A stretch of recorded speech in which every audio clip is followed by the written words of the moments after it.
So after installing this big 14.5 inch screen for the GDR last time, a few of you had additional questions and things I did not show on the video. We'll start off with the first thing. That would be of course, the factory digital gauges that come with the Nissan GDR on the factory screen. So I'll go ahead and show you where you can access those digital gauges that usually are on the factory screen. So you'd go to all apps, we go to car settings, and then we'd go to dashboard information, and that would show you all the factory gauges, all the other stats that you need to see for the GDR. It's all here.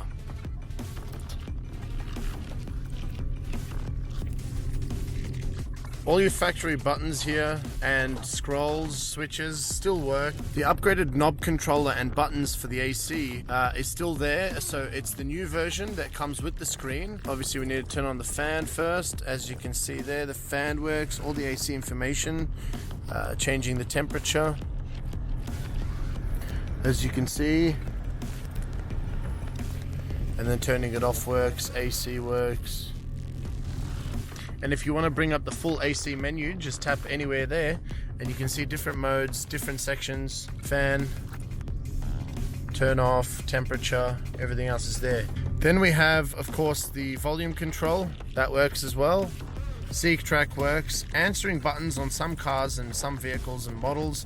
The factory steering answer and hang up won't work. You need to just answer inside Apple CarPlay or Android Auto. We also have the ambient light set app. This changes the color of the knob rotary over here. Clock, not sure why that's useful. Bluetooth, this is where you initially pair up your phone for Apple CarPlay and Android Auto.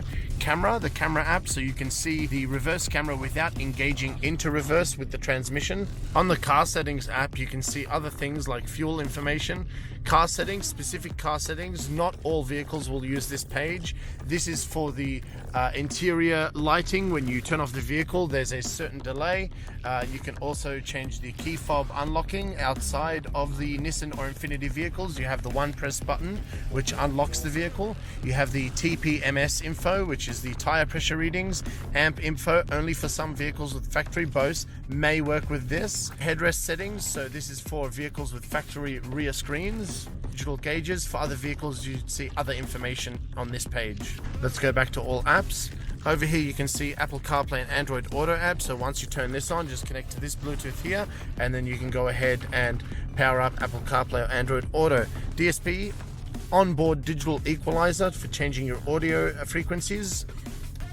File Explorer, this is where you connect USBs. I've just left the USBs down here, so once you connect a USB or any other device, you'll see it over here, or any other flash drive, you'll see it here. File Browser, same thing, you can see other certain things on this page when you plug in a USB flash drive for movies or music. Google for internet surfing, Gmail, etc. You can download many other apps directly from the Google Play Store. You have the factory radio, Sirius XM, and other services, weather and voice command services. Settings, this is where you can change certain things like the Celsius and Fahrenheit units for the AC and the heater.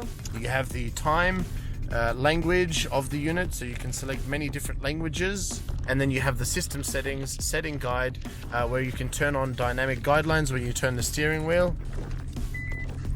Just like that, it turns. Okay. Let's go back. We'll turn that off for now because this vehicle does not have a factory reverse camera.